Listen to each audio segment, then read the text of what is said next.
balik-eskwela na ang karamihan sa ating mga mag-aaral, balik din sila sa dati pang mga problemang kinakaharap ng ating sistema ng edukasyon. Mabuti na lang at ang ilang mga suliranin meron ng solusyon.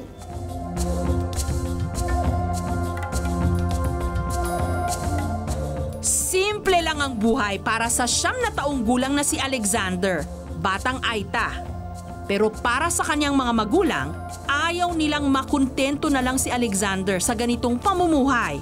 Lalo pat sa kanilang pamilya, walang marunong magbasa at sumulat.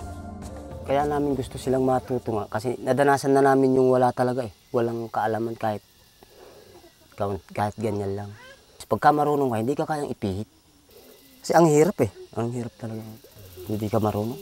Mag-aral ka mahampat. Ka magloko-loko. Ngayong pasukan, in-enroll nila si Alexander sa grade 1. Sa Kapatagan pa, ang pinakamalapit na paaralan. Humigit kumulang 14 na kilometro mula sa kanilang tahanan. Aabutin ng humigit kumulang na 3 oras na lakaran. Kaya naman kahit linggo pa lang, minarapat na nilang pababain si Alexander para umabot sa kanyang klase kinabukasan. Sa hindi kalayuan, nadaanan ni Alexander ang bahay ng kaibigan niyang si Gubat. Gubat! Gubat! Nasa gitna ng kakahuyan si Gubat noon, kasama ang kanyang ama habang nangunguha ng puso ng saging. Grade 5 na si Gubat. Okay lang naman daw sa kanyang tumulong sa pangunguha ng puso ng saging. Anong mas gusto mo? Namumuso ka o nag-aaral ka? Nag-aaral po. Sa puso po wala ka po matutuwan. Pero po sa pag-aaral, meron po. Dahil dumating na ang kanyang sundo, pansamantala munang iniwan ni Gubat ang kanyang pagpupuso.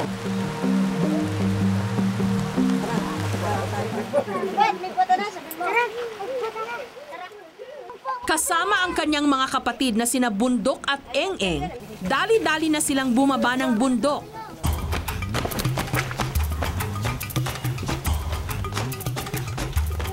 Sa daan na rin nila nakasama ang iba pa nilang kaeskwela. Ang unang pagsubok sa kanilang daan, isang ilog.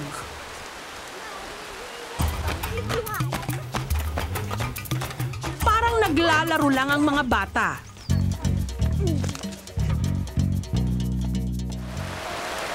Pero matapos ang sarap, dumating ang hirap. Ang napakalakas na ulan. Ito pa naman ang pinakamahirap na bahagi ng kanilang daraanan. Ang pinakamatarik, pinakamadulas, pinakamaputik. Ngunit ang kalbaryo nilang ito, idinaan na lang ng mga bata sa kantahan.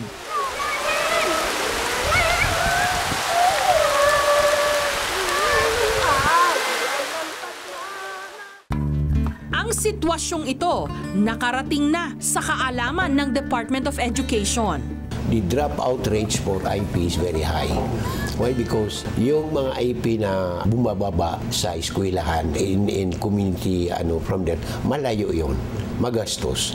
And what we are planning is to enlarge program of the Department of Education to expand it so that we can reach the unreached. Samantala, matapos ang malakas na ulan at mahigit 2 oras na paglalakad, narating din ng mga bata ang Kapatagan. Pero hindi muna sa eskwelahan ang kanilang diretso, kundi sa kanilang dormitoryo. Ito ang Bahay Kalinga, proyekto ng tiga-dinalupihan sa Bataan na si Evelyn San Buenaventura. Sinimulang itayo Oktubre ng nakaraang taon at formal na binuksan noon lamang Disyembre. Kompleto ito sa mga kama, bentilador, ilaw, pati na pagkain. Lahat libre para sa mga bata. Ang concept is para ang mga bata magpatuloy sa pag-aaral kasi nga Halos yung mga nakatira dyan, nakatira sa bundok, and they have to walk 7 kilometers going to school and 7 kilometers back just to go to school.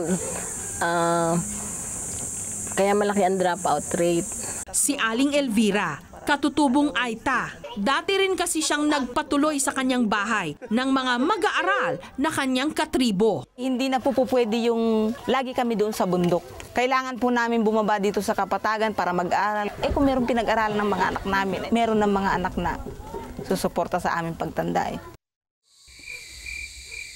Kinabukasan, madaling araw pa lang, gising na ang mga bata.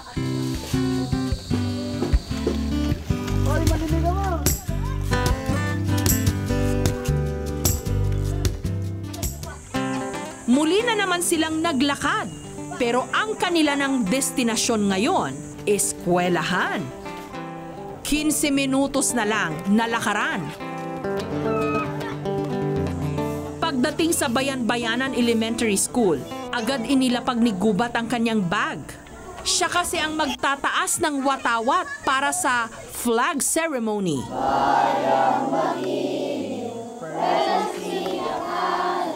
Si Kambing ay tamad.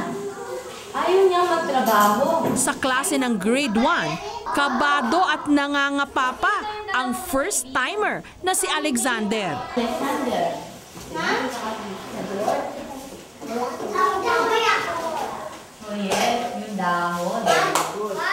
Sa kabilang classroom naman, magkakahalo ang klase ng grade 4, 5 at 6. Tinuturuan ng sabay-sabay. Pero kahit medyo magulo ang ganitong sistema, mataas pa rin daw ang nakukuhang grado ni Gubat. Bakit gusto mo matuto? Para po makapagtrabaho. Ano bang gusto mong maging paglaki mo? Sundalo. Simula nung nagkaroon sila ng bahay kalinga dito, dumami na sila ngayon. Mas okay nga yun eh. Gusto nga namin nag-aaral sila dito. Talagang itong school na to, pinatayo para sa kanila. Samantala, natapos na naman ang isang araw. Pagbalik sa kanilang dorm, ang ibang bata nag-practice magsulat. Ang iba naman naglaro. Bakas sa kanila ang kaligayahan. Kahit pa ang ulam nila sa kanilang hapunan, toyo. Mga bagong dating, okay lang ba kayo sa toyo? Natapos ang isang napakahabang araw para kay Gubat.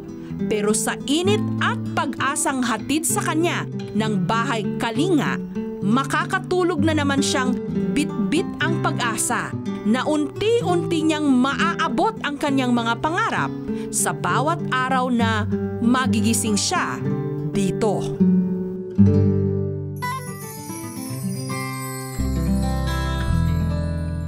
Kung ano ang itinanim, siya ring aanihin. Ang mga paghihirap at pagsisikap ngayon, balang araw, magbubunga rin. Hanggang sa susunod na Sabado po, para sa isa na namang makabuluhang kwentuhan.